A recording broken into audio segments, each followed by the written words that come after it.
Olá, Walter. Oi, Martin. Hoje falaremos sobre os 3 oráculos. É um tema bem importante. Sim. E por que estamos falando sobre os 3 oráculos? Bem, estamos falando sobre isso porque o mundo está seguindo a emoção, os sentimentos, quando, na verdade, deveríamos seguir os oráculos. E o mundo também segue falsos oráculos, não é verdade? Sim, o mundo também segue falsos oráculos. Portanto, é necessário distinguir entre os verdadeiros e os falsos. Eu espero que possamos fazer isso agora. Vamos orar para isso. Querido Pai Celestial, pedimos que o Senhor nos ajude na conversa de hoje. É importante que a apresentemos da maneira como o Senhor deseja. Ilumina nossas mentes e mantenha o inimigo afastado. Em nome de Jesus, amém. Bem, Martin, os jesuítas, sob a liderança de Inácio de Loyola, decidiram criar uma religião experimental e, muito em breve, eles estavam imersos em misticismo e experiências espirituais que eram desprovidas da palavra de Deus e assim levavam em uma outra direção. Já o protestantismo se baseava na palavra, no assim diz o Senhor. Então, nós vamos dar uma olhada nos 3 oráculos. E eles foram simultâneos, né? Surgiram na mesma época, o de Lutero e o de Loyola. O de Loyola veio depois do de Lutero. Mas sim, eles eram contemporâneos. E os dois seguiam caminhos diferentes. Correto? E o mundo hoje está seguindo a corrente do Inácio de Loyola, a espiritualidade dele, e de muitas formas diferentes. O protestantismo, ele se baseia na palavra e somente na palavra. Mas, infelizmente, no Concílio de Trento, quando os protestantes foram questionados sobre a questão do sábado, eles optaram por permanecer alinhados ao papado nesse aspecto. E isso foi sua ruína.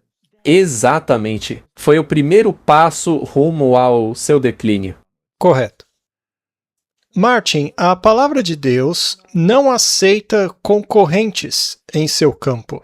Não há competição à palavra de Deus. Eu sou Deus e não há outro, é o que dizem as Escrituras. Isaías 8, verso 20. A lei e ao testemunho. Se eles não falarem segundo esta palavra, é porque não há luz neles. Quanta luz, Martin? 0. 0. Nenhuma luz. Ou você concorda com a Bíblia ou não.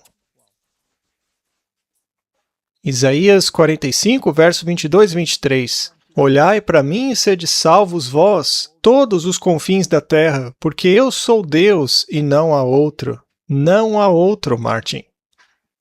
Esse é Jeová. Ele não tem outro nome. Não importa o tamanho da religião, quantas bilhões de pessoas há nela, Deus não aceita concorrência. Jurei por mim mesmo, porque não há ninguém superior a Deus a quem ele possa jurar. A palavra saiu da minha boca em justiça, e não tornará atrás, que diante de mim se dobrará todo joelho e toda língua jurará. Só há um Deus, uma verdade e nada mais. Tudo o que lemos deve estar de acordo com a lei, a Torá, os 5 primeiros livros da Bíblia escritos por Moisés. Tudo precisa estar em harmonia. Então, todo o testemunho depois disso tem que estar de acordo. Nada pode contrariá-lo. Vamos então analisar o testemunho da Reforma. E parece que eles se esqueceram disso, Martin. Isso foi escrito por Abinhet, a História da Reforma, que é provavelmente uma das melhores fontes bibliográficas sobre a Reforma Protestante que há no mundo. Existem muitas outras, como a História da Reforma de Willy, mas Abinhet é considerado o padrão ouro. Vejamos então o que a Reforma ensinou e que parece ter sido esquecido pelo mundo. Não há doutrina segura senão aquela que está em conformidade com a palavra de Deus. Que o Senhor proíbe o ensino de qualquer outra doutrina.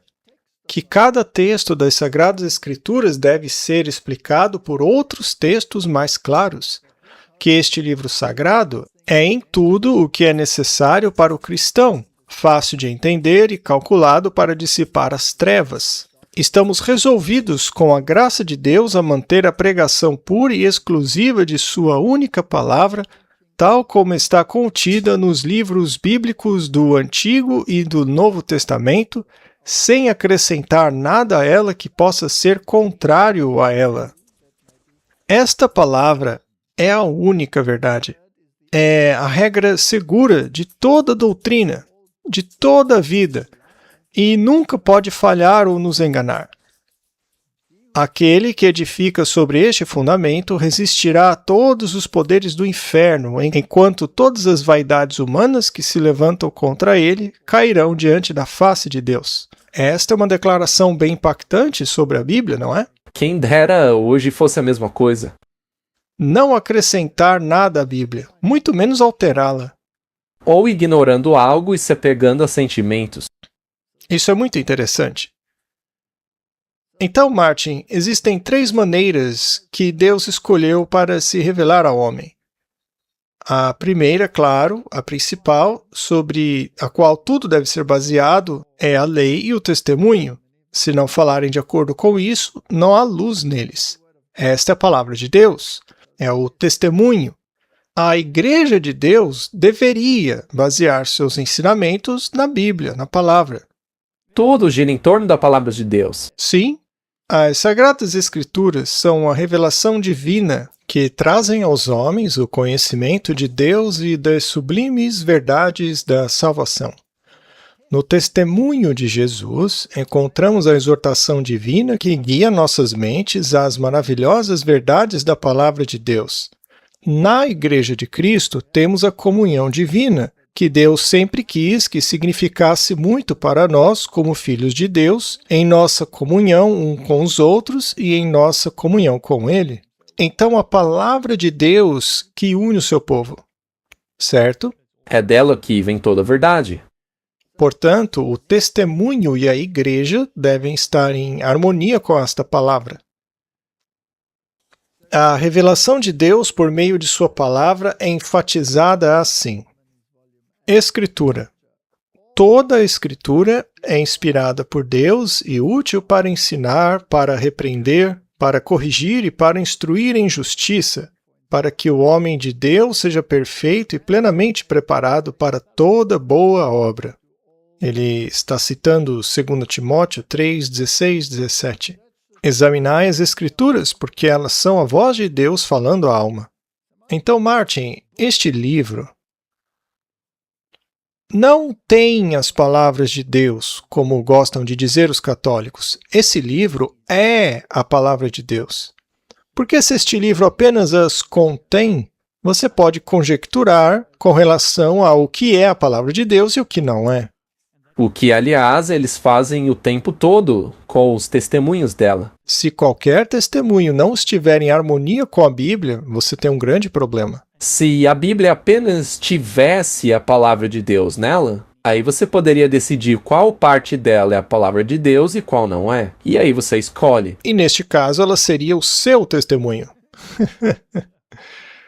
Muito bem. Vamos falar sobre o testemunho. A revelação de Deus por meio do testemunho de Jesus é enfatizada em Efésios 3, 4 e 5. O mistério de Cristo, que em outras gerações não foi revelado aos filhos dos homens, como agora foi revelado aos seus santos apóstolos e profetas pelo Espírito. O testemunho de Jesus é o espírito de profecia. É quando você recebe uma mensagem de Deus, como Paulo recebeu ou qualquer um dos profetas, você deve testar esses espíritos para ver se estão em harmonia com a palavra de Deus. Lemos em Testemunhos para a Igreja. Deus fala por meio de seus testemunhos. Devemos seguir as instruções dadas pelo espírito de profecia. Devemos amar e obedecer à verdade para este tempo. Isso nos salvará de aceitar fortes ilusões. Ou seja, Deus deu testemunho para nos apoiar em nossa interpretação das Escrituras. Deus tem nos falado por meio de Sua palavra. Ele nos falou por meio dos testemunhos para a igreja e por meio dos livros que ajudaram a esclarecer nosso dever atual e a posição que devemos ocupar agora. Qual é o nosso dever atual, Martin? Pregar as 3 mensagens angélicas. É o que Apocalipse nos ordena fazer, não é mesmo? E isso implica no quê? Toda a Bíblia, o Evangelho eterno. A primeira das 3 mensagens angélicas cita o Evangelho eterno, que é toda a Bíblia, não é? Vamos analisar uma advertência. Que poder resta ao Senhor para alcançar aqueles que rejeitaram suas advertências e repreensões e têm considerado os testemunhos do Espírito de Deus como simples sabedoria humana? Ou seja, quando as pessoas desconsideraram a sua palavra e deixaram de agir segundo ela, ele enviou testemunhos contundentes. E se as pessoas também rejeitam esses testemunhos, o que mais ele pode fazer? Nada, porque elas fecharam todas as portas. É como Deus disse no Antigo Testamento: Efraim se entregou a ídolos, deixai-o. No juízo, o que vocês que fizeram isso podem oferecer a Deus como desculpa de terem se afastado das evidências que ele lhes deu de que era ele quem estava trabalhando? Pelos frutos os conhecereis. Mateus 7:20. Eu não gostaria de repetir diante de vocês as evidências dadas nos últimos 2 anos sobre a atuação de Deus por meio de seus servos escolhidos. Mas a evidência atual de sua atuação lhes é revelada, e vocês agora têm a obrigação de crer. Vocês não podem negligenciar as mensagens de advertência de Deus, não podem rejeitá-las nem tratá-las levianamente, sob pena de perda infinita. A objeção, o ridículo e a deturpação só podem ser praticados à custa da degradação de suas próprias almas. O uso de tais armas não lhes garante vitórias preciosas, mas sim empobrece a mente e separa a alma de Deus. Martin, já falamos sobre o espírito de profecia em muitos episódios aqui. Uma vez que Deus deu tantas evidências da veracidade deles, dando-os diante de centenas de pessoas, com médicos analisando as manifestações físicas da profetisa, e depois analisando os frutos e observando sua harmonia com a palavra de Deus, aqueles que ainda rejeitam isso terão o mesmo destino dos que rejeitam a palavra de Deus. É verdade. Veja onde Israel chegou por ter rejeitado os testemunhos. As coisas sagradas são rebaixadas ao nível do comum, e é criada uma condição que agrada o príncipe das trevas e entristece o Espírito de Deus. A objetificação e a crítica deixam a alma tão desprovida do orvalho da graça quanto as colinas de Gilboa estavam destituídas de chuva. Não se pode confiar no julgamento daqueles que se entregam ao ridículo e à deturpação. Nenhum peso pode ser atribuído aos seus conselhos ou resoluções. É preciso ter as credenciais divinas antes de tomar decisões para moldar o funcionamento da causa de Deus. Martin, isso é bem direto, você não acha? É muito claro. Eu acho que se você quiser ter certeza disso, basta consultar a Bíblia sobre o assunto. Muito bem. Então fica claro para nós que a palavra de Deus é a base de toda a doutrina. Sim.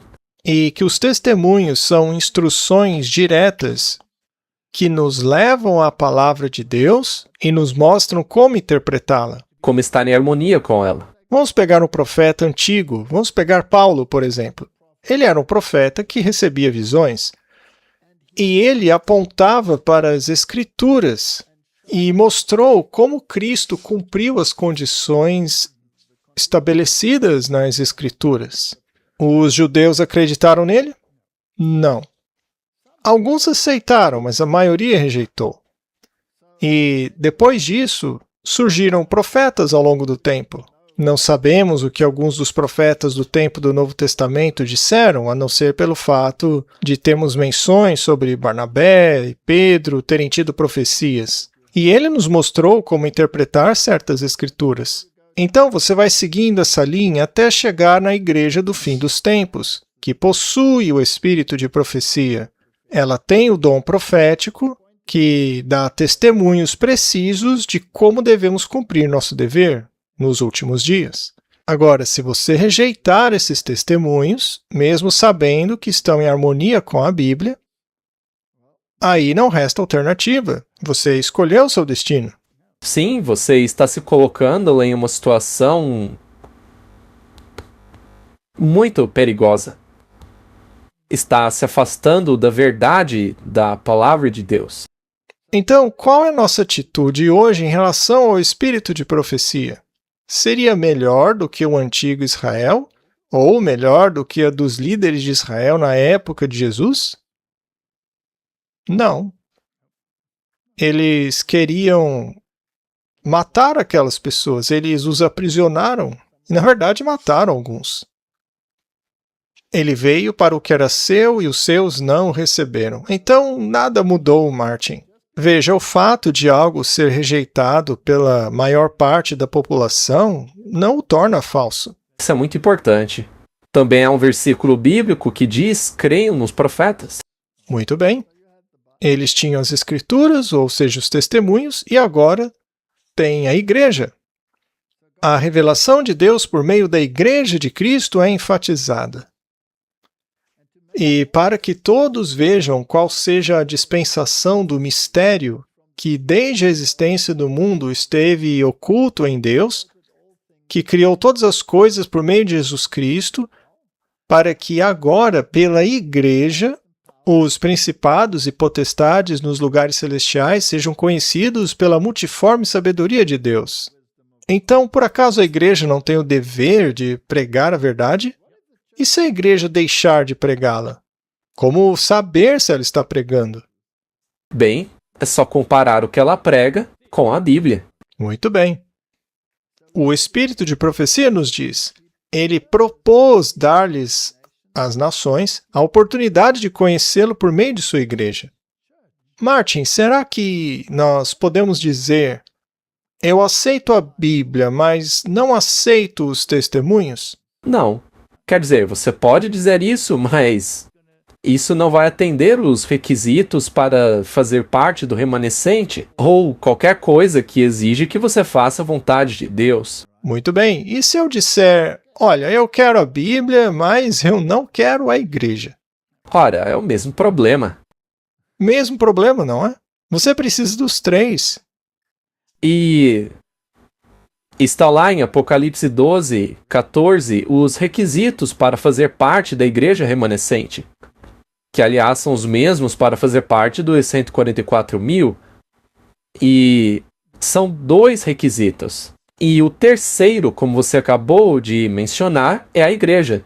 Então, para que a igreja se qualifique, você tem que ter os 2 requisitos, o espírito de profecia e os mandamentos, que é a Bíblia. Lá não diz: e o espírito e a noiva dizem vem? Ora, é possível então separar a noiva dessa equação? Não, não faz sentido dizer que você quer seguir a Cristo, mas não quer fazer parte de sua noiva. Que é a igreja. Principalmente a que tem o testemunho. Não, não faz sentido. Muito bem. Por meio da igreja, finalmente, se manifestará a demonstração final e completa do amor de Deus ao mundo. Alguém precisa pregar. Afinal, de que outra forma o mundo vai conhecer o amor de Deus? Muito bem, então temos 3 oráculos. Estes são as maneiras pelas quais a verdade de Deus chega ao mundo. Agora vamos fazer uma pergunta. Se temos 3 oráculos, isso invalida a ideia de que não temos outro credo além da Bíblia? Não. De jeito nenhum. Não, porque é a Bíblia que os valida. Sempre se volta nesse ponto. Muito bem. A Bíblia é a norma. Veja o que está escrito em O Desejado de Todas as Nações. Em cada página, seja de história, preceito ou profecia, As Escrituras do Antigo Testamento irradiam a glória do Filho de Deus.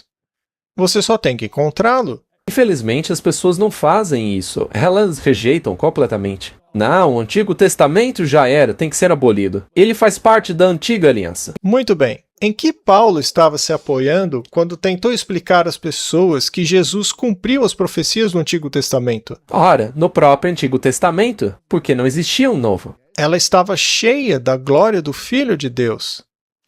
Pegue o sistema de ofertas, por exemplo. Tudo apontava para o seu sacrifício perfeito. Os 2 discípulos a quem Jesus deu o estudo bíblico no caminho para Emaús. Sim, o que foi que Jesus usou? Não foi o Novo Testamento, pois nem existia. E por que havia tantas ofertas diferentes? Porque uma única oferta não era suficiente para explicar o ministério do Messias, porque ele tem diferentes aspectos. Na medida em que era de instituição divina, todo o sistema do judaísmo era uma profecia compactada do Evangelho. A Cristo, todos os profetas dão testemunho, desde a promessa feita a Adão, passando pela linhagem patriarcal e pela economia legal, a gloriosa luz do céu tornou claros os passos do Redentor. Videntes contemplaram a estrela de Belém, a Siló que viria, enquanto coisas futuras desfilavam diante deles em misteriosa procissão. Em cada sacrifício a morte de Cristo foi demonstrada, em cada nuvem de incenso sua justiça ascendeu, por cada trombeta do jubileu seu nome foi proclamado. No terrível mistério do Santo dos Santos sua glória habitou. Martin, estava tudo lá no Antigo Testamento, e no entanto, eles o rejeitaram. Hoje não fariam o mesmo com o Novo Testamento?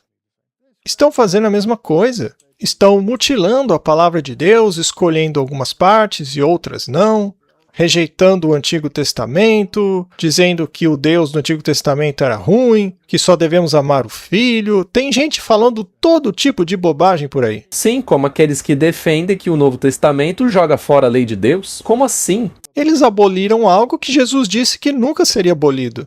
São declarações ridículas. A Bíblia e o Espírito de Profecia e a Igreja são as cartas de amor mais longas já escritas. Você concorda com isso? Sim. Aqui Deus fala aos filhos dos homens em uma linguagem de carinho afetuoso. Ele não apenas amou, mas amou tanto que nos deu o seu Filho eterno. Ele nos assegura repetidamente que nos ama, embora tenhamos sido pecadores e desobedientes. Ele diz, se vocês me amam, então guardem os meus mandamentos. Não deveria ser difícil entender isso. Como alguém pode ter um relacionamento com Jesus se ele não quer nem ao menos obedecer o que ele diz? Pois é. Observe as expressões utilizadas. Eu te amei com amor eterno.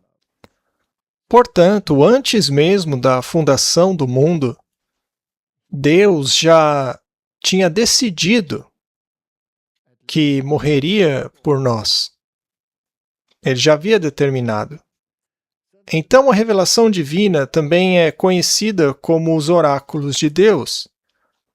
Lemos em Romanos 3, verso 2, sobre o oráculo de Deus, e em Atos 7, 38, os oráculos vivos. Essa revelação vinda do céu também é chamada de Palavra de Deus. Esse termo é usado tanto no Antigo quanto no Novo Testamento e vem em várias associações. Por exemplo, além da expressão Palavra de Deus, essa revelação divina é chamada de Palavra do Senhor, nos Salmos 18 e 30. E a Palavra do Santo de Israel, em Isaías 5, 24. Então ela é sagrada. Sim. E quando algo é sagrado, você não mexe nisso. De jeito nenhum. Aliás, é o próprio Deus quem chama isso de santo. O Papa não se autodenomina santo? É o que eu queria dizer. Não interessa se ele se chame de santo, ou o santo X ou Y. Isso é tudo construção humana. Além disso, quando os profetas descrevem a comunicação divina por meio deles, eles dizem, a palavra do Senhor veio a mim dizendo... Então, o profeta não está falando de si mesmo. Ele não está usando as suas palavras, mas aquilo que Deus disse. Existem muitas variantes dessa expressão. Por exemplo, assim diz o Senhor, 2 Samuel 7:8. Como Deus disse, 2 Coríntios 6:16. Deus falou, Gênesis 8:15. O Espírito Santo diz, Hebreus 3:7. Eu, o Senhor, disse, Ezequiel 21:17.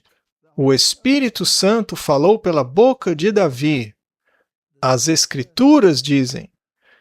Então, Martin, a palavra Bíblia é o termo mais frequentemente usado para se referir às Escrituras sagradas, mas Bíblia não é uma palavra bíblica.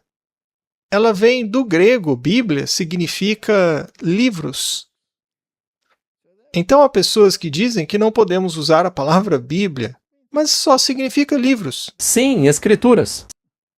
O livro, a Bíblia Sagrada, é uma coleção sagrada de muitos livros. Este é o significado da palavra Bíblia. Bíblia é a coleção completa, portanto, este é um termo correto para se usar. É apenas uma descrição do que as escrituras são. E as próprias Escrituras referem-se a ela como livros. No volume do livro está escrito sobre mim, Salmo 40, verso 7. Então, Martin, não bagunce com isso aqui. Agora, o testemunho deturpa isso aqui? Não. Na verdade, o testemunho exalta a Bíblia. Ah, ele exalta a Bíblia. Então, se você colocar um microscópio no livro ou uma lupa na Bíblia, isso não é uma coisa boa? Sim, mas as pessoas não gostam disso. Eu gosto. E se estiver escrito no livro original que, no princípio, a alimentação do homem e a do animal também era de uma determinada maneira? E aí Deus diz à última igreja, olha, eu quero que vocês se acostumem com o que comerão no céu. Ora, isso torna a pessoa que deu esse testemunho um falso profeta? Alguns dizem que sim, porque essa recomendação foi apenas para aquele período. É o que dizem, né? Muito bem, Martin. Embora seja um livro, graças a Deus, ele é o livro dos livros. E isso foi bem expresso nas seguintes linhas.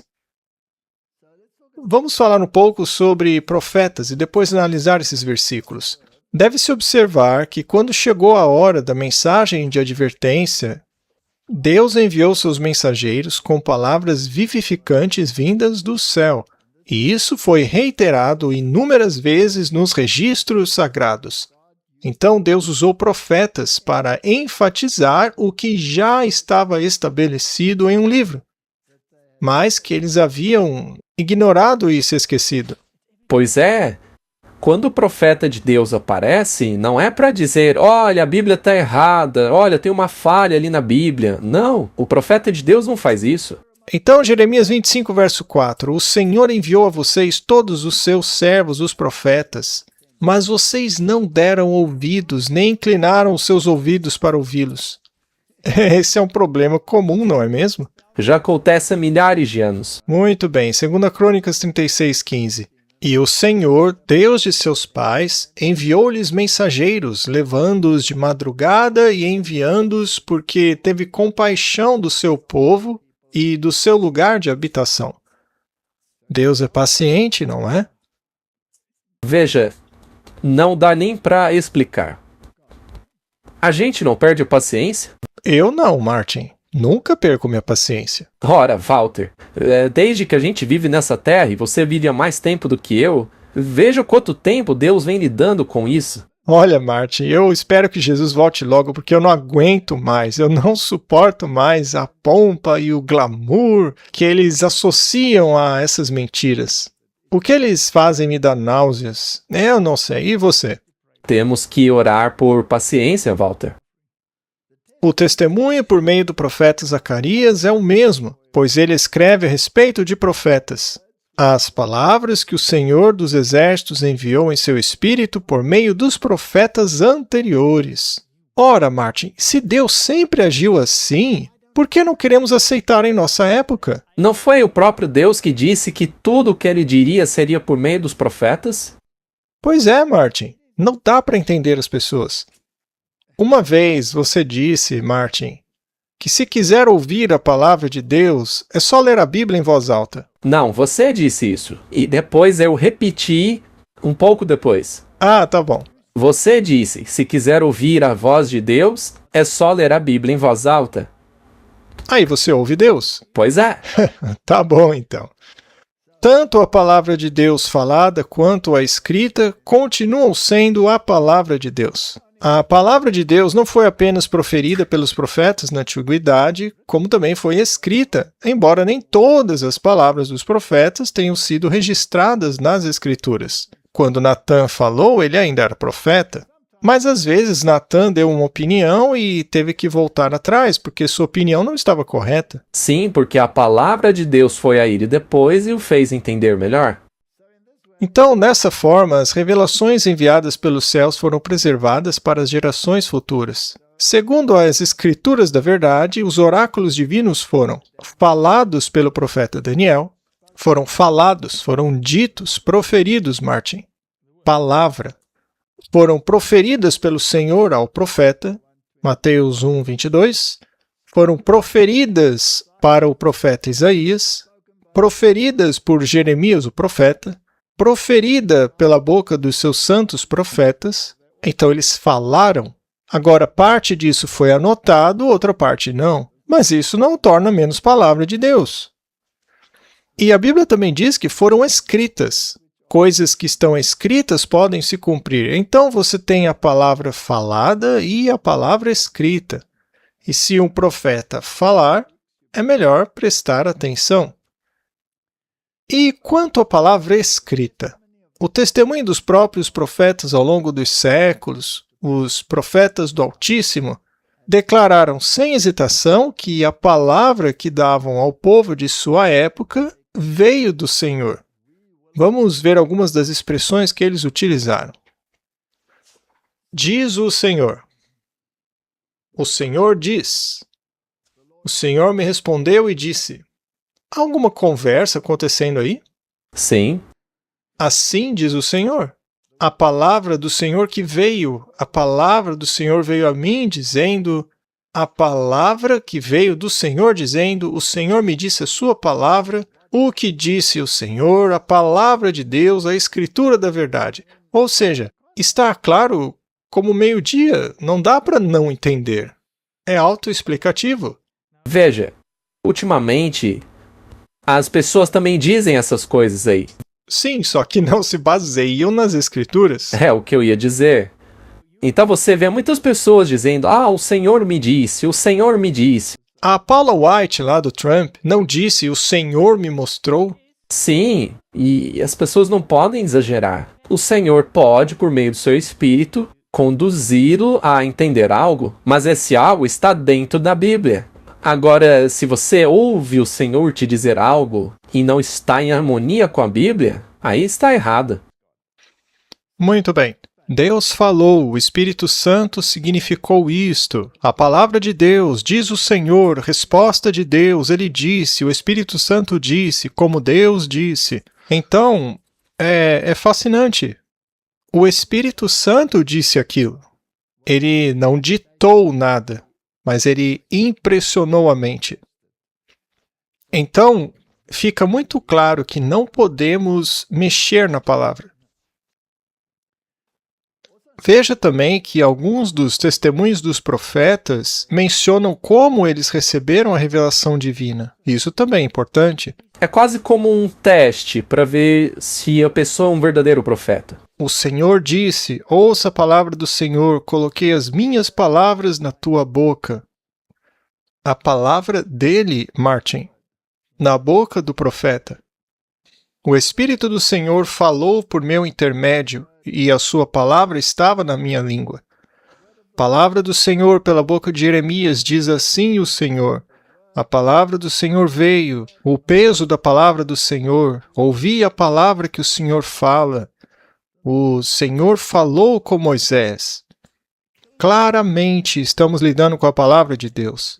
E hoje, se você estiver lá na frente do púlpito e pegar a Bíblia, é a mesma coisa, é a palavra de Deus. Deus fala pela Bíblia. Exato. Então isso, ou o seu equivalente, é encontrado mais de 50 vezes no livro de Levíticos. A palavra do Senhor veio. Esta expressão, ou equivalente, é usada mais de 100 vezes em Jeremias e 60 vezes em Ezequiel, e em Amós mais de 50 vezes. E podemos reiterar o fato de que os escritores do Novo Testamento endossaram a origem sagrada das Escrituras do Antigo Testamento.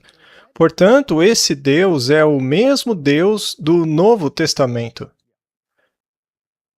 E se esse Deus for o Deus Criador, e o Novo Testamento me diz que Jesus é o Criador, então ele é o mesmo Deus do Antigo Testamento. É o mesmo Deus. Ele não cometeu um erro no Antigo Testamento para depois ter que corrigir no Novo. E ele destruiu o mundo antediluviano por um acesso de fúria? Não, é porque ele queria te salvar. Porque não haveria mais linhagem para o Messias vir, exceto por uma pequena família. E se ele não tivesse intervido naquele momento, tudo estaria acabado. E também foi uma questão de execução de juízo, um preâmbulo do que será o fim. Foi um presente de amor, certo? Muito bem. Então, Atos 1,16. O Espírito Santo falou pela boca de Davi. Então, você tem os dois. Deus revelado pela boca de todos os seus profetas. Dele todos os profetas dão testemunho. Dito pelos profetas. Existem muitos versículos que você poderia consultar. É absolutamente essencial que a Reforma tenha descoberto esta palavra de Deus. E é uma triste realidade que hoje eles não dependam mais da palavra de Deus. Você não ouve mais sermões sobre profecias e tempo do fim na maioria das denominações por aí. Na verdade, eles nem sequer consultam o livro de Apocalipse. Mas este é o livro para a época em que vivemos. E aqueles que o fazem, infelizmente, o fazem por um caminho errado, pois interpretam de acordo com seus pensamentos e não deixando que a própria Escritura interprete os símbolos. Então, o Novo Testamento e o Antigo Testamento falam sobre a lei do Senhor. A lei do Senhor, Lucas 2,39, ou a lei de Moisés, Lucas 2,22. E o versículo 39 diz: E havendo eles cumprido tudo segundo a lei do Senhor, voltaram para a Galiléia, para a sua cidade Nazaré. Portanto, aquilo que estamos lendo também é chamado de lei. A Torá, os 5 primeiros livros da Bíblia, contêm leis. Então, podemos dizer que a Bíblia é a vontade de Deus para nós. E uma revelação de quem é Deus. Você também mencionou uma vez que se trata de um documento legal, então tem que ver com a lei. E é fascinante como a Bíblia foi escrita de forma que nós não fôssemos distraídos por vírgulas ou pontos ou coisas do tipo. Você tinha que determinar isso de acordo com o contexto e não de acordo com a pontuação. Deve ter sido muito difícil porque o hebraico não continha vogais e estava escrito em um bloco sólido. Se você quisesse ler João 3,16, ficaria mais ou menos assim. É muito difícil de ler, não é mesmo? Mas se você ler com atenção, escrito em inglês, a frase diz: porque Deus tanto amou o mundo que deu o seu Filho unigênito para que todo aquele... Só um momento. Para que todo aquele que nele crê não pereça, mas tenha vida eterna. Então, era assim que você tinha que ler. Deve ter sido difícil, né? Com certeza você precisava de treinamento para ler. Mas isso é incrível, porque hoje nós temos problemas por causa da pontuação. Existem doutrinas baseadas em uma vírgula no lugar errado, né? Muito bem, Martin, agora uma observação minha. Se um texto desse tipo fosse entregue a qualquer um de nós, certamente teríamos dificuldades consideráveis em saber quais vogais usar e também como usá-las, para separar as diversas palavras umas das outras. Sim, como acabamos de ler aí em João 3,16, mas a gente já conhece o texto. Agora, se tivesse que ler aquilo, você ficaria confuso. Com certeza. Pois somente após o retorno dos judeus do cativeiro da Babilônia que as palavras hebraicas foram separadas umas das outras e o Antigo Testamento hebraico organizado em parágrafos e versículos. Antes era um bloco sólido. Então, isso foi para facilitar o entendimento. Nesta época, os caracteres hebraicos quadrados foram substituídos pelo antigo alfabeto hebraico fenício ou arcaico. As mudanças que foram feitas foram introduzidas gradualmente e abrangeram um período considerável. O Dr. Ginsburg, um judeu cristão da Polônia, que se tornou um eminente estudioso do hebraico, afirma que este trabalho foi iniciado nos dias de Esdras por homens conhecidos como Soferim, ou os escribas.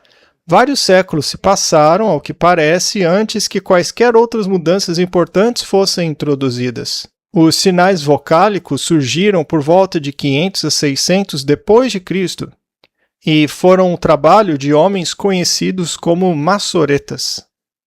Isso é fascinante. Deve-se lembrar também que muitas das letras hebraicas diferiam umas das outras em um detalhe muito pequeno. Então, você podia cometer um erro, tinha que ser muito meticuloso. Mesmo no texto impresso, essas diferenças não são muito facilmente discerníveis. Quanto mais difícil observá-las em cópias manuscritas. Na verdade, Martin, é um verdadeiro milagre termos a palavra de Deus em sua forma pura. Deus disse, eu vou preservar a minha palavra, e ele o fez. Então, agora nós estabelecemos que a Bíblia é a palavra de Deus. Mesmo que tenham sido ditas por profetas, são as palavras de Deus, porque ele as colocou em suas bocas. Vamos analisar alguns símbolos da igreja. O primeiro é exército. Você tem que se alistar nesse exército. 2 Timóteo 2:3. Portanto, suporte as dificuldades como um bom soldado de Jesus Cristo. Então a igreja é um exército, estamos numa guerra. Temos uma armadura para vestir. 1 Timóteo 1,18. Esta ordem eu te confiei, filho Timóteo, segundo as profecias que foram feitas a teu respeito, para que por elas milite a boa guerra. Outras versões dizem o bom combate. É uma guerra. Estamos em uma verdadeira guerra. A igreja também é um templo de pedras. Existem muitos símbolos utilizados para a igreja. 1 Pedro. Vós também, como pedras vivas, sois edificados casa espiritual, um sacerdócio santo para oferecer sacrifícios espirituais aceitáveis a Deus por Jesus Cristo. Por isso também está escrito nas Escrituras, eis que eu coloco em Sião uma pedra angular, eleita, preciosa, e quem nela crê não será confundido. Então, onde devemos ser construídos, Martin? Na pedra fundamental. E a lei deve protegê-la. E não há nenhum outro fundamento para esta igreja. Deus é de fato um Deus ciumento, porque só existe Ele. Pare para pensar, por que Ele toleraria outros deuses? Claro que não, porque só existe Ele. Então, nós somos pedras. A igreja são guerreiros, soldados e pedras. São um rebanho. Não temais, pequeno rebanho, porque o vosso Pai se agradou em dar-vos o reino. E a igreja também é um ramo. Eu sou a videira, vós sois os ramos. Aquele que habita em mim e eu nele, o mesmo dá muitos frutos, pois sem mim nada podeis fazer. Então os ramos são todos diferentes, mas todos recebem a sua energia da videira. Aquilo que temos em comum é Cristo. Sim, e não a sua individualidade. Então a igreja são soldados da cruz, são pedras vivas, talhadas na pedreira da vida, moldadas e esquadrinhadas, de modo que possam se encaixar no templo sobre a pedra fundamental. São um rebanho e por isso seguem um pastor, e são ramos, e deve haver frutos nestes ramos. Ela é um corpo. A igreja é comparada a uma mulher casta, a uma noiva e a Sião. Então a igreja é uma mulher. Quando você lê em Apocalipse sobre a mulher, o deserto, o remanescente, ela está falando da igreja. Dito isso, será que eu posso rejeitar a igreja? Não. Não, ninguém pode. Você tem que ficar na igreja. E se a igreja se tornar uma prostituta? Bem, você deve ir à igreja que atende aos requisitos. Muito bem. É possível ter uma igreja dentro de uma igreja? É possível haver membros obedientes e desobedientes na mesma igreja? Sim, Trigo e joio podem crescer juntos? sim. Eu devo arrancar o joio? Não. Isso é o próprio Deus quem o fará. Dá vontade, mas... Sim, nós queremos ser os capinadores. Não sei se essa palavra está certa, mas enfim. E o nosso caráter não pode ser transferido, ele tem que ser desenvolvido, certo? E mesmo este é um papel do Espírito Santo. Certamente. Muito bem, diz Colossenses. E ele é a cabeça do corpo, a igreja, que é o princípio, o primogênito dentre os mortos, para que em tudo tivesse a preeminência. Portanto, Cristo é o centro e a igreja está reunida ao seu redor. E sujeitou todas as coisas debaixo dos seus pés, e o constituiu cabeça sobre todas as coisas para a igreja, que é o seu corpo, a plenitude daquele que cumpre tudo em todos. Então eu posso aceitar Jesus e rejeitar a igreja dele? É claro que não. Você só tem que aceitar. Da mesma forma que ele teve que passar por um monte de dificuldades com a igreja, nós temos que acompanhá-lo nisso. E se a igreja não for legal com você? Aí você ora por eles. Muito bem, Martin. Neste corpo há vários membros, e um membro não pode desempenhar exatamente a mesma função que o outro. Os olhos foram feitos para ver, e em nenhum caso podem realizar o trabalho dos ouvidos, que é o de ouvir, nem os ouvidos podem tomar o lugar da boca, nem a boca desempenhar a função do nariz. Contudo, todos esses órgãos são necessários para a perfeição do todo e trabalham em perfeita harmonia uns com os outros. Bem, às vezes eles deveriam fazer isso, né? Ainda tem umas dificuldades aí. Mas eu gostaria de voltar rapidamente ao que você disse sobre a videira. Você explicou aos nossos alunos da escola de evangelismo a importância disso daí. De que estamos todos ligados à videira, mas cada ramo é independente em personalidade. Sim, cada um tem sua própria personalidade, não pode haver fusão das personalidades uma na outra. Somos agentes livres. Mas o que todos têm em comum é que todos estão na videira. Mas sempre tem alguém que quer que você se conforme com a visão dele. Mas você é um indivíduo, você deve ir à palavra de Deus para descobrir qual é o seu dever, e não ao seu próximo. E quem está fazendo a podagem? Deus poda a videira. Sim, não é um ramo que poda o outro. Não, o seu colega ramo não é o seu podador. Ele seria muito irritante se começasse a fazer isso. Muito bem. Martin, vamos analisar o papel dos profetas.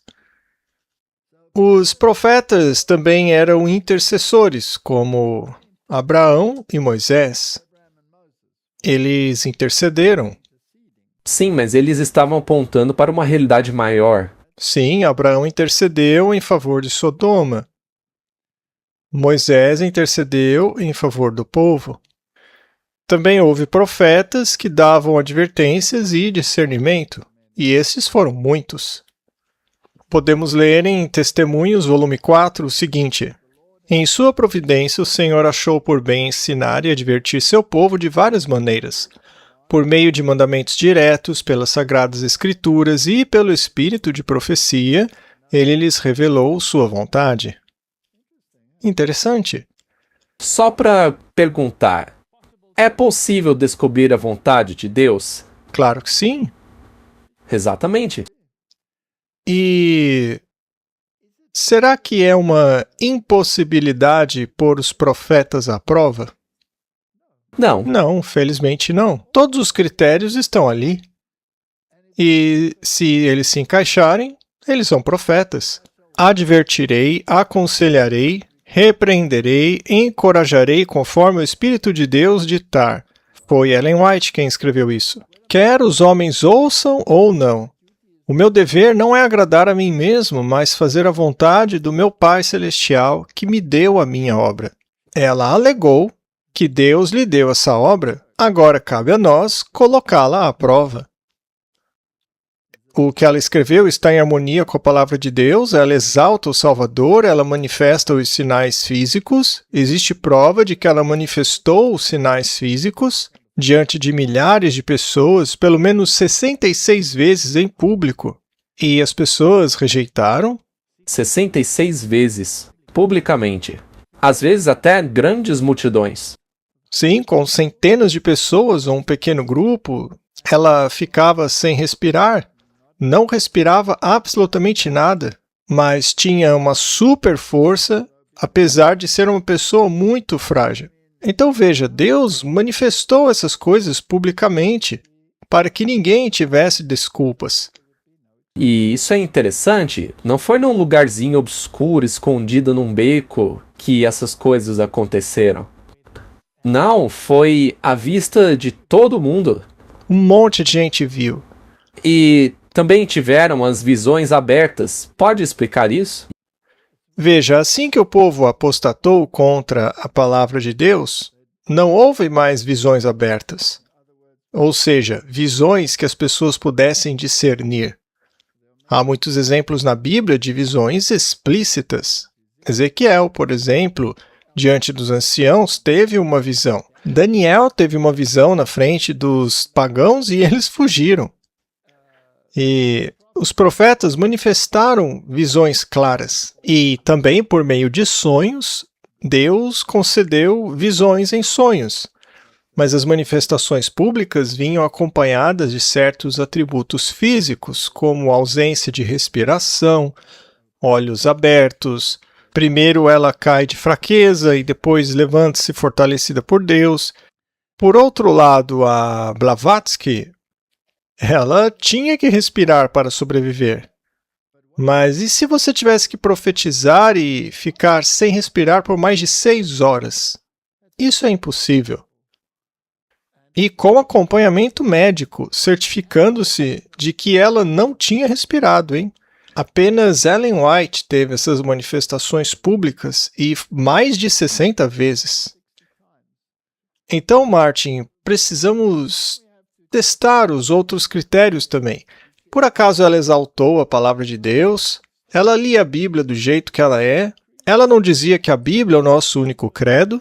E foi ela mesma que disse isso. É o nosso único credo. Então, ou a aceitamos ou rejeitamos. Se Deus tornou isso público, certamente ele não quis esconder em algum canto. Muito bem. Então eles também deveriam dar conselhos como Natã, Gade, Zacarias, Ageu, Ulda.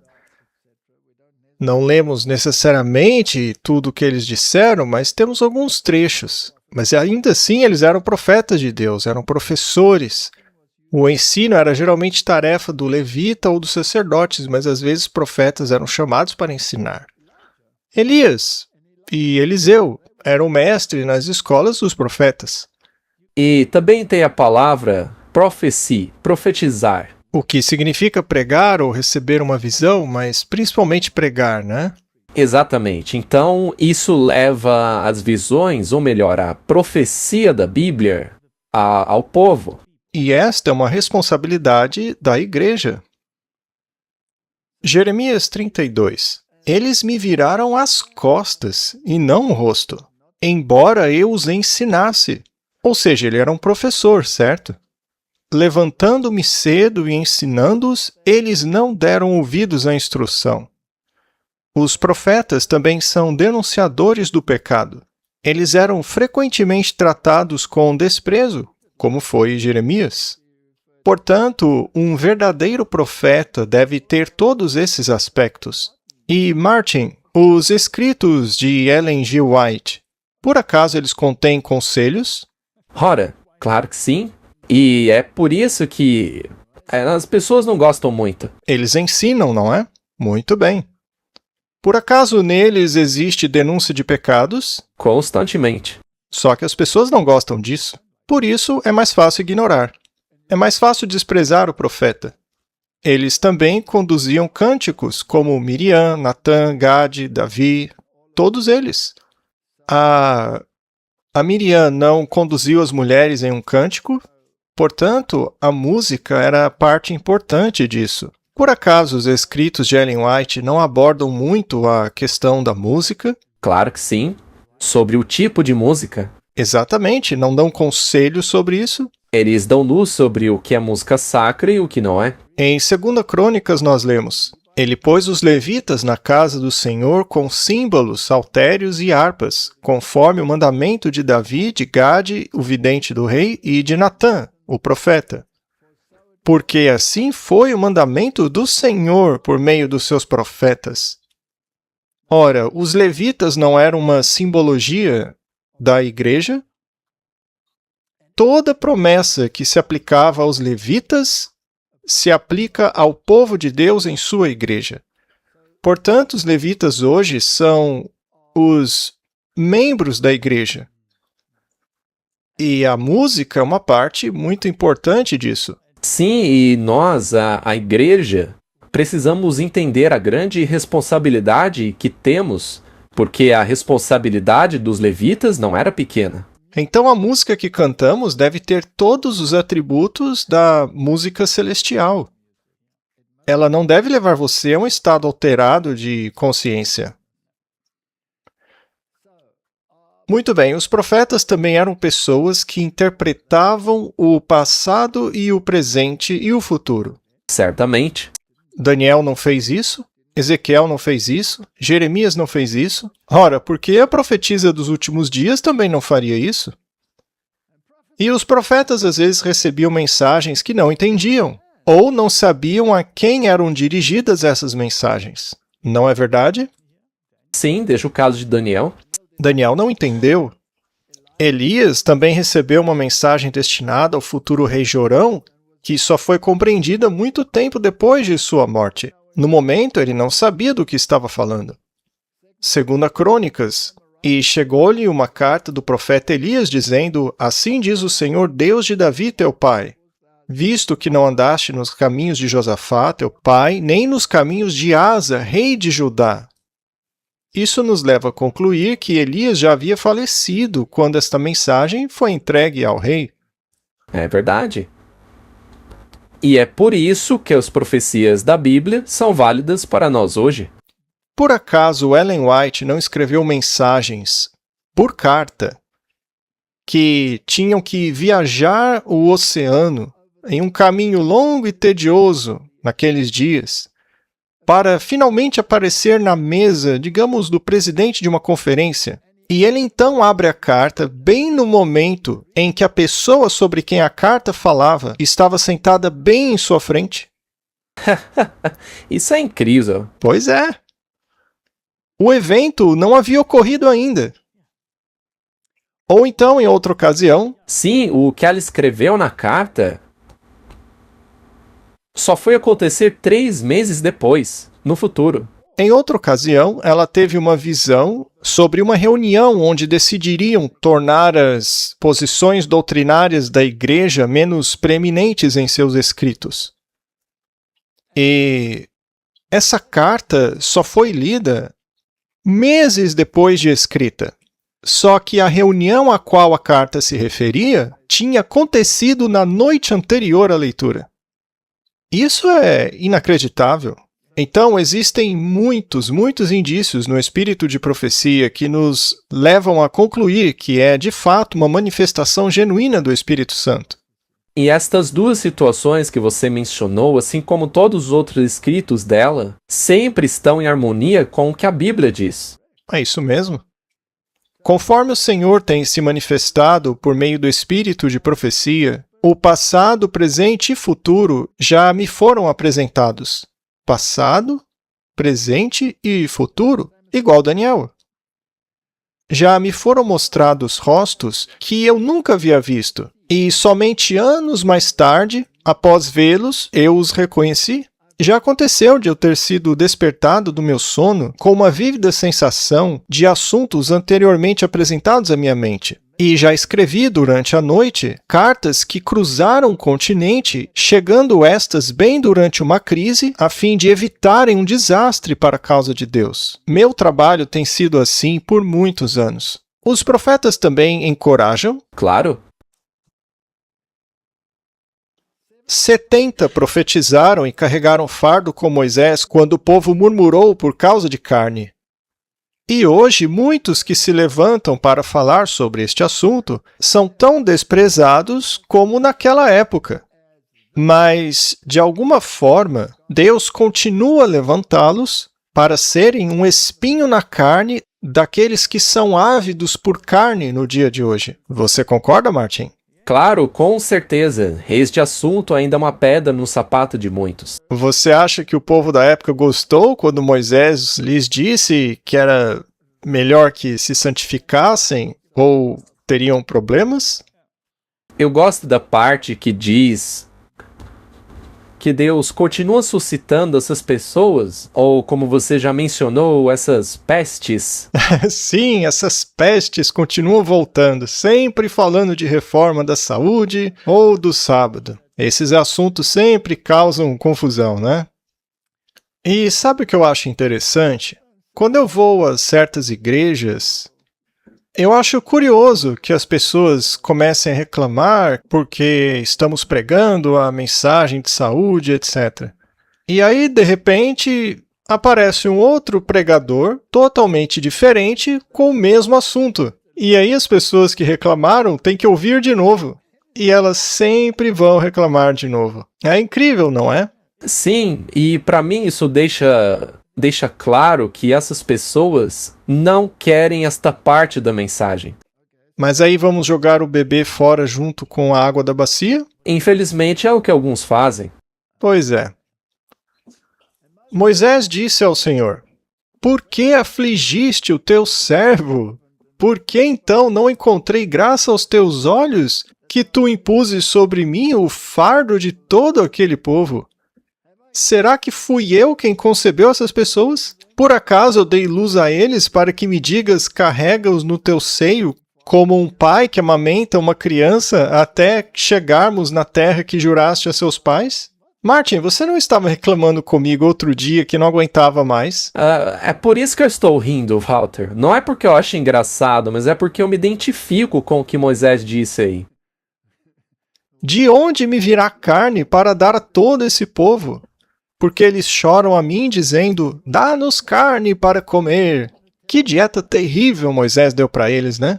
E hoje continuam reclamando com o profeta da mesma mensagem. Não posso carregar todo esse povo sozinho, é pesado demais para mim. Se assim me tratas, então mata-me, peço-te.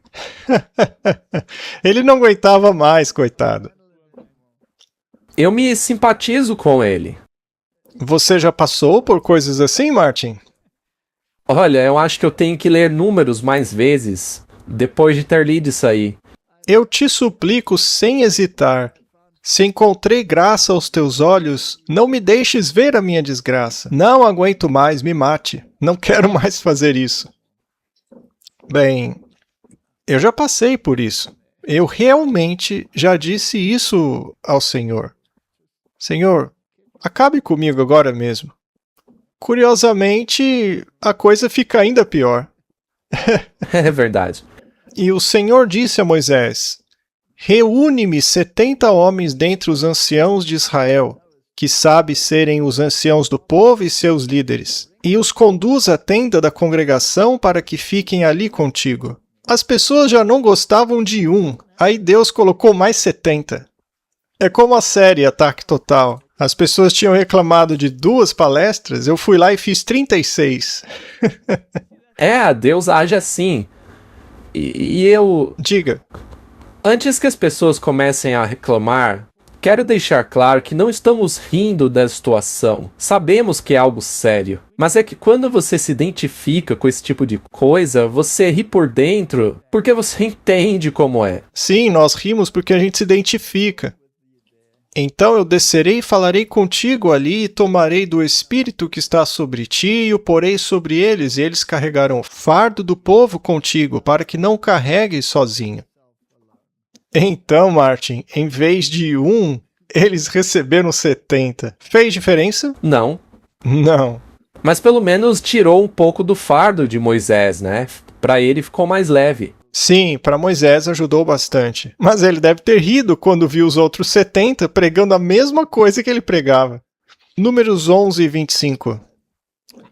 E o Senhor desceu numa nuvem e falou com ele, e tomou do Espírito que estava sobre ele e o deu aos 70 anciãos. E aconteceu que, quando o Espírito repousou sobre eles, profetizaram e não cessaram. Isso deve ter irritado o povo profundamente. O que você acha? Sim, eles acharam que estavam se livrando de Moisés por um momento, só que aí ele volta com mais 70. Então Deus tem suas testemunhas. Agora, só uma pergunta. Você percebe um paralelo dessa história com hoje? Sim, vejo. Quantos oráculos nós temos? 3. O profeta também é o interpretador das Escrituras. E veja, já me disseram várias vezes que não se pode usar o espírito de profecia para exegese. E o que eu li aqui me deixou estupefato. Os profetas estudavam as profecias de outros profetas, assim como Daniel estudou a profecia de Jeremias sobre os 70 anos de cativeiro. Os testemunhos escritos não visam lançar nova luz, mas sim imprimir vividamente no coração as verdades da inspiração já reveladas. O dever do homem para com Deus e para com o seu próximo foi claramente especificado na palavra de Deus.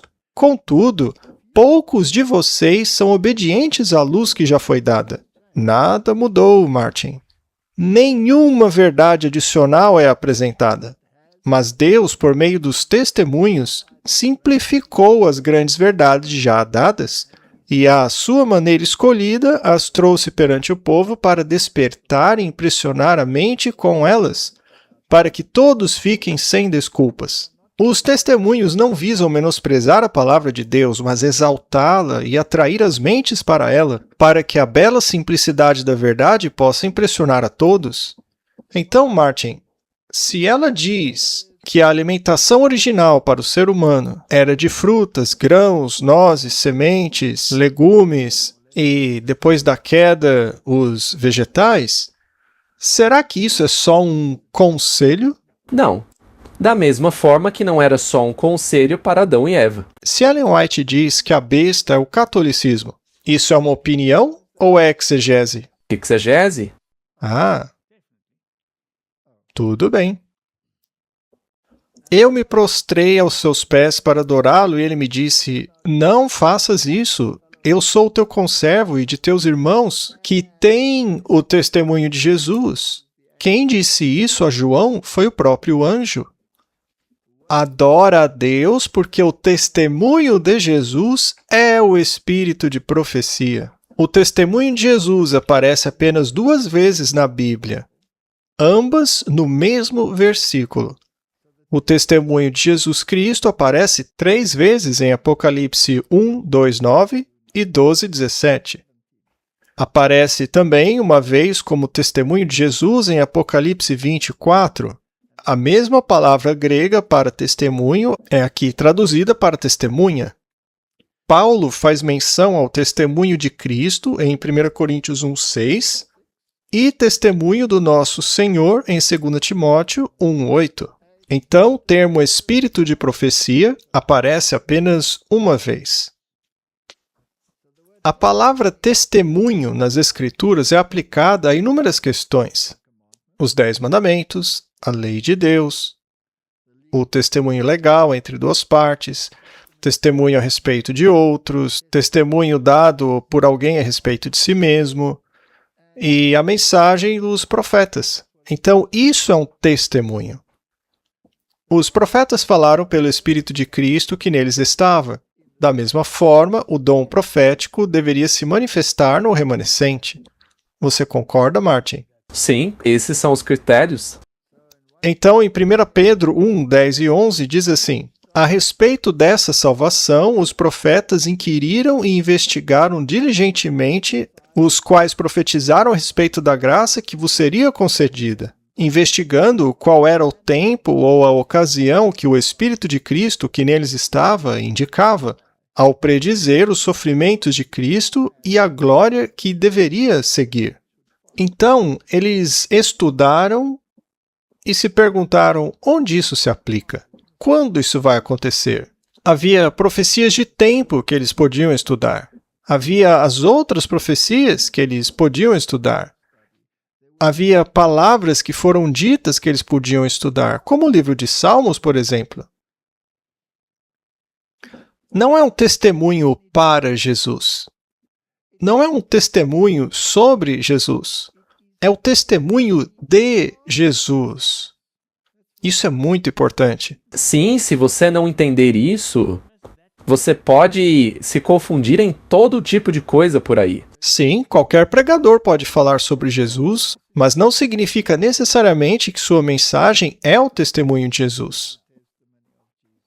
Jesus fala por meio de seus profetas e revela seus segredos aos profetas. Como diz Jeremias 1:9, ele coloca suas palavras em suas bocas. E agora Amós 3:7, certamente o Senhor Deus não fará coisa alguma sem primeiro revelar o seu segredo aos seus servos, os profetas. Será que Deus deixaria o último movimento na terra representá-lo sem o dom profético? Não faz sentido. Não faz sentido nenhum. Mas o que acontece é que as pessoas se esqueceram. E a outra coisa é que eles interpretaram a Bíblia de acordo com a sua interpretação. Só que o testemunho foi dado para levar de volta a Bíblia, para alinhar as coisas. E não seria justamente no momento em que o mundo está uma gigantesca confusão, não seria a hora certa para Deus agir? Claro. Sim. E ele sempre agiu assim. Considere quando eles foram levados para o cativeiro. Isso aconteceu porque o país inteiro saiu dos trilhos. E Deus teve que levantar um profeta. E hoje o mundo está indo para o buraco e Deus não levantaria um profeta? Não faz sentido. Jeremias 1:9. Então o Senhor estendeu a sua mão e tocou a minha boca. E o Senhor me disse: eis que pus as minhas palavras na tua boca. Então é isso que acontece quando um profeta fala. A Bíblia é suficiente para todas as nossas doutrinas. Este é o oráculo número 1. Mas a própria Bíblia ensina princípios sobre dons espirituais. Sola Escritura, portanto, não pode negar a função do Espírito Santo e seu papel, pois são parte das Escrituras. Então, quando os discípulos começaram a profetizar sobre o poder do Espírito Santo, a palavra de Deus dizia que isso ia acontecer. E está escrito na palavra de Deus que o remanescente terá o espírito de profecia. Aceite isso ou rejeite por sua própria conta e risco.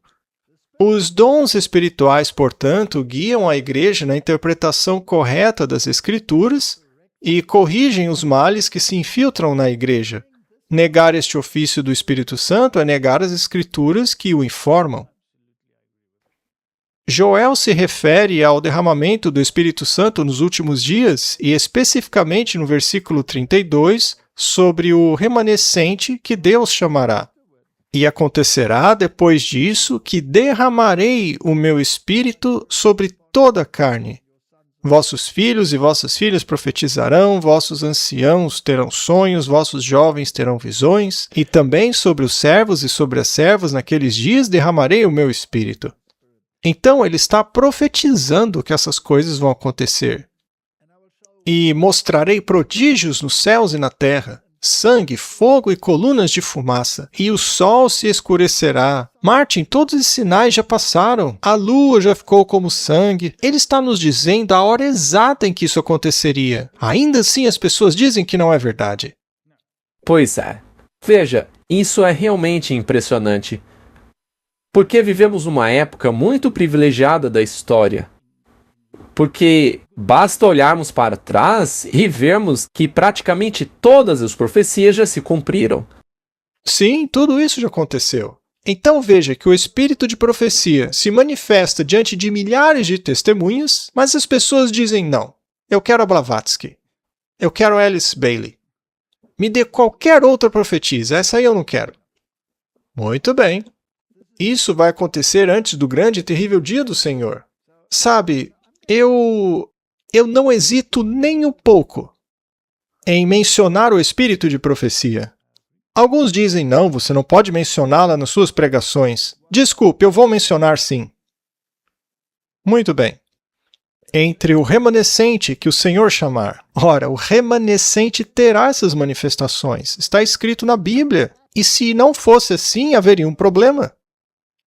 O cumprimento parcial da profecia, em Atos 2, 16, 18, na chuva temporã, aponta para um maior cumprimento ainda disso na chuva serôdia. Vamos recapitular. Já falamos outras vezes, mas vale a pena rever. O que eram as visões abertas e as visões noturnas? 1 Samuel 3:1. E o menino Samuel servia ao Senhor perante Eli. E a palavra do Senhor era preciosa naqueles dias. Não havia visão aberta. O que é visão aberta, Martin? Vamos para Ezequiel. No 6º ano, no 6º mês, no 5º dia do mês, estando eu sentado em minha casa e os anciãos de Judá sentados diante de mim, a mão do Senhor Deus caiu ali sobre mim. Então olhei e vi uma semelhança com aparência de fogo, de seus lombos para baixo, fogo. Foi como João viu também no Apocalipse. E de seus lombos para cima, era uma aparência de brilho como a cor do âmbar. Então isso aconteceu diante de todos, foi uma visão aberta. E aqui temos Daniel. Eu, Daniel, fui o único a ver a visão, pois os homens que estavam comigo não viram a visão, mas um grande tremor os acometeu. Estes eram os babilônios. Sim, eles ficaram com medo, eles tremeram como árvores. E eles fugiram para se esconder. Então Daniel teve uma visão aberta. Portanto, fiquei sozinho e vi esta grande visão, e não restou força em mim, porque a minha formosura se transformou em corrupção, e não retive força alguma. Então ele caiu. Sim, Daniel caiu. Portanto, aqueles pagãos tiveram a oportunidade de testemunhar Daniel em visão, mas eles fugiram de medo. Eles viram que ali havia um poder sobrenatural. Até mesmo o médico que foi averiguar Ellen White em visão, ele saiu correndo e disse, me tirem daqui. Sim, ele disse isso mesmo. Mas as escrituras também mencionam as visões noturnas. São visões que eles viam à noite, em sonhos, né? E aqui nós temos todos os versículos que as pessoas podem consultar depois. Essas manifestações são claramente descritas no oráculo de Deus. Nós teríamos um problema se elas não acontecessem. As primeiras visões de Ellen White eram todas visões abertas, e as posteriores foram mais de visões noturnas. Era para ser visto. Sim, não era algo para se esconder num canto. Quer minha vida seja poupada ou não, meus escritos falarão constantemente, e sua obra prosseguirá enquanto houver tempo. Não precisamos de um outro profeta. Não, 180 anos depois e o espírito de profecia continua tão relevante hoje como antes. Há muitas advertências contra falsos profetas na Bíblia. Pare para pensar, por que a Bíblia alertaria sobre profetas falsos se não houvesse os verdadeiros? Se não fosse assim, seria desnecessário testar os espíritos. E isso aqui é importante, veja. Ao desprezar ou não aceitar, ou resistir e irritar o espírito, negando. E aliás, Martin, isso não é muito perigoso? Isso é extremamente perigoso. As pessoas não percebem que, ao negarem o espírito de profecia, pouco a pouco, estão caminhando para o precipício. Exato. Com relação a João Batista, está escrito o seguinte: muitos iam a ele e diziam, João não fez milagres, mas todas as coisas que João falou sobre esse homem são verdadeiras. E muitos acreditaram nele. No caso dele, Martin, a verdade era o seu poder, não a ostentação e os milagres. E se isto for um símbolo de Elias, então o mesmo deve ser na profecia do fim dos tempos. O problema é que os cristãos do mundo querem um sinal, querem milagres. Sim, querem manifestações. Aqueles que rejeitaram o seu testemunho o fizeram por sua própria conta e risco. Que desculpa podemos oferecer se fizermos o mesmo com relação ao profeta do remanescente? Não há desculpas. E se derem uma desculpa, é egoísta. Isso eu garanto. Eles não querem seguir. 2 Crônicas 20:20. Levantaram-se de manhã cedo e saíram para o deserto de Tecoa. Ao saírem, Josafá pôs-se em pé e disse, ouça-me, Judá e habitantes de Jerusalém. Creiam no Senhor, seu Deus, e vocês serão firmados. Creiam nos seus profetas e vocês prosperarão. E Lucas 24:25. Disse-lhes, pois ele, insensatos e lentos para crerem em tudo que os profetas disseram. Enquanto... Tudo. Não apenas um pedacinho do que o profeta disse. Sim, não é só escolher o que te agrada do que disse o profeta. E como são chamados os que não creem no profeta? Tolo. Um tolo. Nem o movimento milerita, que anunciou às igrejas que o rei estava chegando, e nem a manifestação desse dom profético ocorreram escondidos na obscuridade. Não, foram realizados publicamente diante de milhares de pessoas. Até mesmo milhões. O movimento milerita? Pelo contrário, estavam em exposição pública e sujeitos ao escrutínio do público. Lemos aqui em Atos, Martin. Pois o rei está ciente destas coisas, perante o qual também falo livremente, pois estou convencido de que nenhuma dessas coisas está oculta dele, pois isso não foi feito às escondidas. A manifestação do espírito de profecia ou o movimento milerita não ficou escondido num canto, mas entraram em conflito direto com as crenças e os ensinamentos do povo, que estavam esperando chegar o milênio para começarem a governar, mas Miller disse, não, Cristo está voltando. Só que o povo rejeitou a mensagem. A mensagem dos mileritas não era para que as pessoas deixassem suas denominações, mas apenas dizia as boas novas da vinda de Jesus. E ainda assim rejeitaram isso. Eles escolheram seu destino. Nós falamos sobre isso no episódio sobre o convite de casamento. Havia 2 convites. Eles rejeitaram completamente a vinda de Cristo pré-milênio como rei, que viria para assumir o reino. As igrejas rejeitaram isso. E como consequência, Babilônia caiu. E, como consequência, querem erguer uma estátua de ouro. E o espírito de profecia veio para amparar o remanescente, dizendo-lhes qual é seu dever para o tempo em que vivem. E nada disso foi feito às escondidas. E ambas as manifestações são rejeitadas pela grande maioria. Então, Martin, estes são os 3 oráculos. Se rejeitarmos qualquer um deles, o faremos por nossa própria conta e risco. Eu não posso rejeitar a palavra, não posso rejeitar o espírito de profecia, e não posso rejeitar a igreja remanescente, na qual os 2 primeiros se manifestam. A salvação vem dos judeus E o remanescente guarda os mandamentos e se apega ao testemunho. É um pacote completo. Aceite ou recuse. Vamos orar. Pai Celestial, obrigado pelos 3 oráculos. Embora às vezes seja difícil estar no meio do joio, e às vezes nós mesmos somos o joio e precisamos ser limpos. Então, Pai, não nos deixe sozinhos, e nós te agradecemos pela orientação que nos destes nos testemunhos, para que possamos compreender melhor os oráculos. Eu peço em nome de Jesus. Amém.